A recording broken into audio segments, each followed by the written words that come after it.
Book 17, the Odyssey. Telemachus and his mother meet Odysseus and Eumaeus come down to the town, and Odysseus is insulted by Menelampus. He is recognized by the dog Argos. He is insulted and presently struck by Antinous with a stool. Penelope desires that he shall be sent to her. When the child of morning, rosy-fingered dawn appeared, Telemachus bowed on his sandals and took a strong spear that suited his hands, for he wanted to go into the city. Old friend, said he to the swineherd, I will now go to the town and show myself to my mother, for she will never leave off grieving till she has seen me. As for this unfortunate stranger, take him to the town and let him beg there of anyone who will give him a drink and a piece of bread. I have trouble enough of my own and cannot be burdened with other people. If this makes him angry, so much the worse for him, but I like to say what I mean. Then Odysseus said, Sir, I do not want to stay here. A beggar can always do better in town than country, for anyone who likes can give him something. I am too old to care about remaining here at the back and call of master. Therefore, let this man do as you have just told him, and take me to the town as soon as I have had a warm by the fire, and the day has got a little heat in it. My clothes are wretchedly thin, and this frosty morning I shall be perished with cold, for you let's say the city is some way off. When Telemachus strode off through the yards, brooding his revenge upon the suitors, when he reached them, he stood his spear against the bearing post of cloister across the stone floor of the cloister itself and went inside. Nurse Euryclea saw him long before anyone else did. She was putting fleeces onto the seats, and she burst out crying as she ran up to him. All the other maids came up too and covered his head and shoulders with their kisses. Penelope came out to the room looking like Artemis or Aphrodite, and wept as she flung her arms about her son. She kissed his forehead and both his beautiful eyes. Light of my eyes, she cried as she spoke fondly to him. So you are come home again. I made sure I was never going to see you anymore, to think of you or having gone off if I was without saying anything about it or obtaining my consent. But come tell me what you saw. Do not scold me, mother, answered Telemachus, nor vex me, seeing what a narrow escape I have had. But wash your face, change your dress, go upstairs with your maids, and promise full and sufficient hecatombs to all the gods of Zeus will only grant us revenge upon the suitors. I must now go to the place of assembly to invite a stranger who has come back with me from Pylos. I sent him on my crew and told Furious to take him home and look after him till I could come for him myself. She heeded her son's words, washed her face, changed her dress, and that full and sufficient hecatombs to all the gods, so they would only vouchsafe her revenge upon the suitors.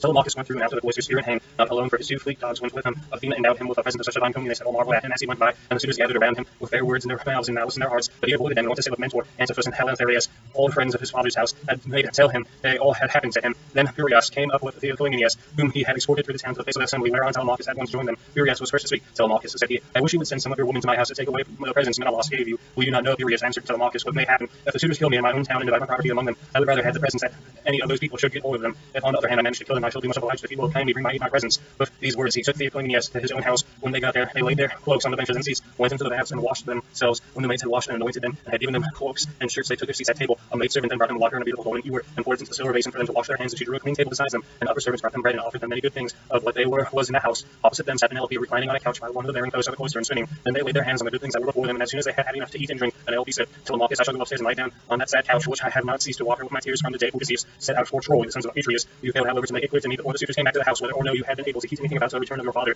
I will tell you the truth, replied her son. We went to Pylos and saw Nestor, who took me to his house and treated me as hospitably as though I were a son of his own, who had just returned after a long absence. So also did his sons, but he said he had not heard a word from any human being about Odysseus, whether he was alive or dead. He sent me therefore with a chariot and horses to Menelaus. Then I saw Helen, for whose sake so many both Argives and Trojans were in heaven's wisdom doomed to suffer. Menelaus asked me what it was that had brought me to Sparta, and I told him the whole truth, whereon he said, so then these cowards would usurp a great man's bed. A hind might as well lay her newborn young in the lair of a lion and go off to feed in the forest or in some grassy well. The lion, when he comes back to his lair, will make short work with the pair of them, and so will Odysseus with these suitors. My fathers Zeus, Athena, and Apollo, if Odysseus is still a man that he was when he wrestled with Philomelides in Lesbos, threw him so heavily that all the Greeks cheered him. If he is still such, and were to come near these suitors, they would have a short shrift and a sorry wedding. As regards your question, however, I will not prevaricate nor deceive you, but what the old man of the sea told me so much will I tell you in full. He said we could see Odysseus on an island sorrowing bitterly in the house of the nymph Calypso, who was keeping him prisoner, and he could not reach his home, for he had no ships nor sailors to take him over the sea. This was what Menelaus told me, and when I had heard his story, I came away. The gods then gave me a fair wind, and soon brought me safe home again. With these words he moved the heart of Penelope, and Theoclynius said to her, Madame, wife of Odysseus, Telemachus does not understand these things. Listen therefore to me, where I can divine them surely, and will hide nothing from you. May Zeus, the king of heaven, be my witness, and my rights of hospitality with the hearth of Odysseus, to which I now come, that Odysseus himself is even now in Ithaca, and even either going about the country or staying in one place is inquiring into all these evil deeds in country,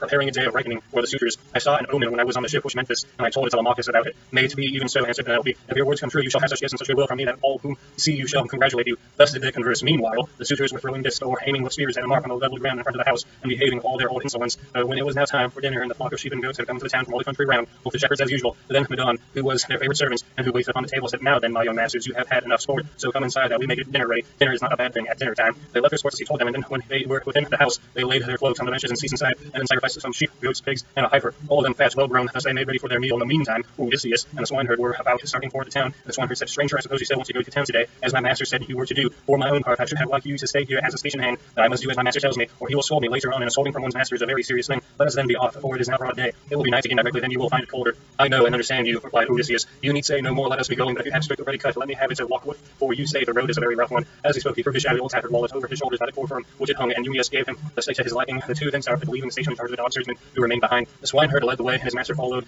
after looking like some broken down old tramp as he leaned upon his staff, and his clothes were all in rags. When they had got over the rough, steep ground and were nearing the city, they reached the fountain from which the citizens drew their water. This had been made by Ithacus, Eurytus, and Polyctor. There was a grove of water-loving poplars planted in a circle all around it, and the clear cold water came down to it from a